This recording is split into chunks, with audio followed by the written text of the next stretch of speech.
ओंकार बिंदु संयुक्तम नित्यं ध्यायन्ति योगिनः कामदं मोक्षदं चैव ओंकाराय नमो नमः। जय जय श्री सीताराम। प्रेमी भक्तों, आज मैं आप लोगों के सामने धर्म से संबंधित एक बातें बताने जा रहा हूं, जो कि बहुत अच्छी बात है और ध्यान देने पर इसमें बहुत कुछ रहस्य मिलेगा। बात ऐसी है कि लिखा गया है कि दुनिया में असत्य बोलने के जैसा पाप कुछ नहीं है और सत्य बोलने जैसा धर्म कुछ नहीं है, ऐसा हम लोग के सदग्रंथ बताते हैं। लेकिन उन्हीं ग्रंथों में कुछ ग्रंथ में ऐसे लिखा गया है कि किन किन जगहों पर असत्य बोलने से भी आदमी को पाप नहीं लगता है और सत्य अगर बोलते हैं तो पुण्य की प्राप्ति होती है। ये हमारे धर्म ग्रंथ भी बताते हैं। जैसे संभवतः मैं आप लोगों को बता रहा हूं कि श्रीमद् भागवत के 8वें स्कंद के 19वें अध्याय में 43 नंबर श्लोक जो है, वहीं पर इस बात की पुष्टि होती है।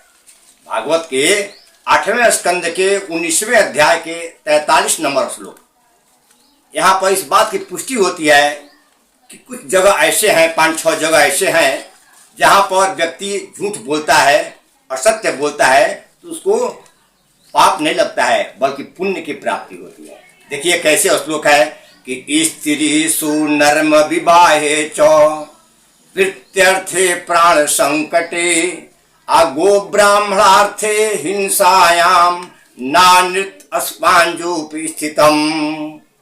कहा गया है कि स्त्रीसु नर्म विवाहे च, स्त्रियों को प्रोत्साहित करने के लिए, और अगर कहीं विवाह किसी का लगा हो, लड़का लड़का विवाह का संबंध चल रहा हो, तो उसमें थोड़ा झूठ अगर बोल देते हैं तो वो चलेगा, उसमें पुण्य होगी। लेकिन झूठ कितना बोलना है, जितना में कि चल सके। अगर लड़का 10,000 का तनख्वाह कमाता है तो उसको 12,000 कह सकते हैं।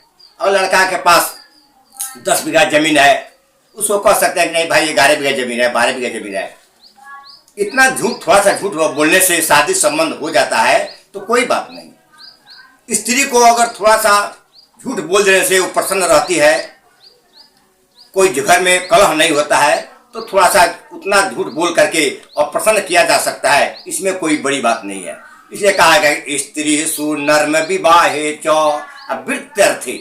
अगर आप कोई वृत्ति करते हैं, कोई बिजनेस व्यापार करते हैं, तो उसमें थोड़ा झूठ चलेगा, झूठ बोलना ही पड़ता है, चलेगा नहीं।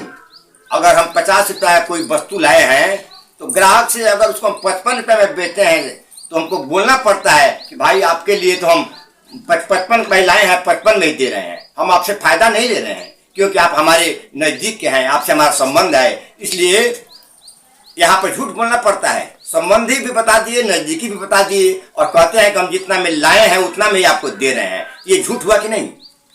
अपने खाने के लिए, अपने परिवार का भरण पोषण करने के लिए कोई बिजनेस व्यापार में थोड़ा झूठ बोलते हैं तो वो झूठ चलेगा, वो झूठ को पाप नहीं माना जाएगा, उस झूठ को और सत्य नहीं कहा जाएगा। और प्राण संकट, अगर किसी का प्राण संकट में है तो वहां पर झूठ बोल देंगे तो चलेगा। जैसे आपको मैं एग्जाम्पल दे रहा हूं, कोई गाय और किसी कसाई के हाथ से छूट गई है और छूट कर भाग रही है, और आप गाय को देख करके देखे हैं कि हाँ गाय इधर जा रही है, तब तक पीछे से कसाई आया और आपसे पूछता है कि भाई अभी एक गाय गई है, आप देखे हैं क्या? तो वहां पर आपको झूठ बोलना ही आपका पुण्य होगा, और कह देते हैं कि हाँ हम देखे हैं गाय अभी गई इधर, तो जाकर कसाई पकड़ लेगा और उसको काट देगा। लेकिन आपका फर्ज क्या बनता है? वहां पर झूठ बोलना है कि हाँ भाई गाय हम देखे हैं लेकिन गाय इधर गई है। अगर इधर बता देंगे तो कसाई इधर चला जाएगा, तब तक गाय दूर चल जाएगी, गाय का जान बच जाएगा। तो ऐसे जगह झूठ बोलना है। ऐसे किसी का प्राण अगर संकट में आ जाए तो प्राण बचाने के लिए झूठ बोला जाता है।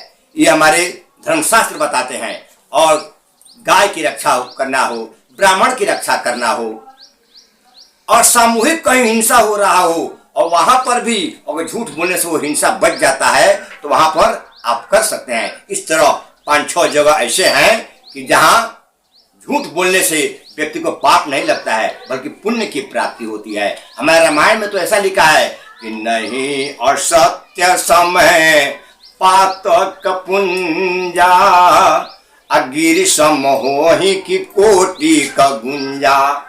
तुलसी बात कहते हैं कि नहीं असत्य सम पातक पुंजा, असत्य के समान कोई पाप का पुंज नहीं है। पाप का समूह, पाप का पूरा भंडार भी नहीं लेगा वो असत्य के समान, अर्थात असत्य नहीं बोलना चाहिए। ये रामायण की चौपाई कहती है, लेकिन हमारे भागवत में कहा जाता है कि 6 जगह पर असत्य बोला जा सकता है। इस असत्य जब बोलना ही चाहिए, यह पुण्य की प्राप्ति होती है। सिर्फ विचार करेंगे समझ में आएगा कि क्या बात है।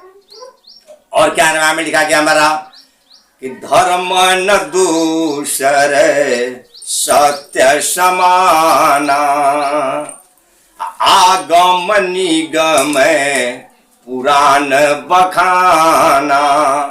धर्म न दूसर सत्य समाना, सत्य के समान दूसरा कोई धर्म नहीं है। यह हमारे रामचरितमानस में लिखा गया है। आगम निगम पुराण बखाना, हमारे शास्त्र कहते हैं कि सत्य और असत्य के समान कोई गत नहीं है और सत्य के समान कोई धर्म नहीं है, इसलिए सत्य बोलना चाहिए। लेकिन यहाँ पर जहाँ गौ की रक्षा करना है, हम जो भी बताए, वहां पर सत्य बोले तो क्या होगा, वहां पर असत्य ही बोलना पड़ेगा। परहित सरिस धर्म नहीं भाई, यही पे तो कहा गया है कि परहित सरिस है, दूसरे के प्राण बचाने के लिए परहित सरिस, दूसरा कोई ऐसा धर्म नहीं है। यहाँ पे सिर्फ गाय का प्राण बचा लेना है, तो देखेंगे तो मिला जुला कर सब एक ही बात आएगा। इसलिए हमको यही बताना है कि धर्म न दूसर सत्य समाना आगम निगम पुराण बखाना। और धर्म क्या है, तो संस्कृत के धातु से बना हुआ शब्द है, जिसका अर्थ होता है धारण करना। धर्म कोई खरीदने बेचने वाली वस्तु नहीं है, या धर्म अपना धर्म उतार करके दूसरे कंधे पर रख दें तो धर्म नहीं होगा। धर्म धारण करने की वस्तु है, जो वो अपना अपना होता है। धर्म व्यक्तिगत होता है, हर व्यक्ति का धर्म अलग अलग होता है। हमारा धर्म अलग है, आपका धर्म अलग है। तो धर्म धारण करने की वस्तु है, जो व्यक्ति जिसको धारण किया है उसका धर्म वही होता है। यही तो भरत जी और राम जी में जो वनवास में वार्तालाप हुआ, वही भगवान राम भरत से यही बोले हैं। जब भरत बोले हैं कि भैया आप पिता यही बोले हैं कि 2 भाई जंगल में रहे और 2 भाई घर पर रहे, तो आप लक्ष्मण और आप चल जाइए घर पर और मैं और शत्रुघ्न जंगल में जाता हूं।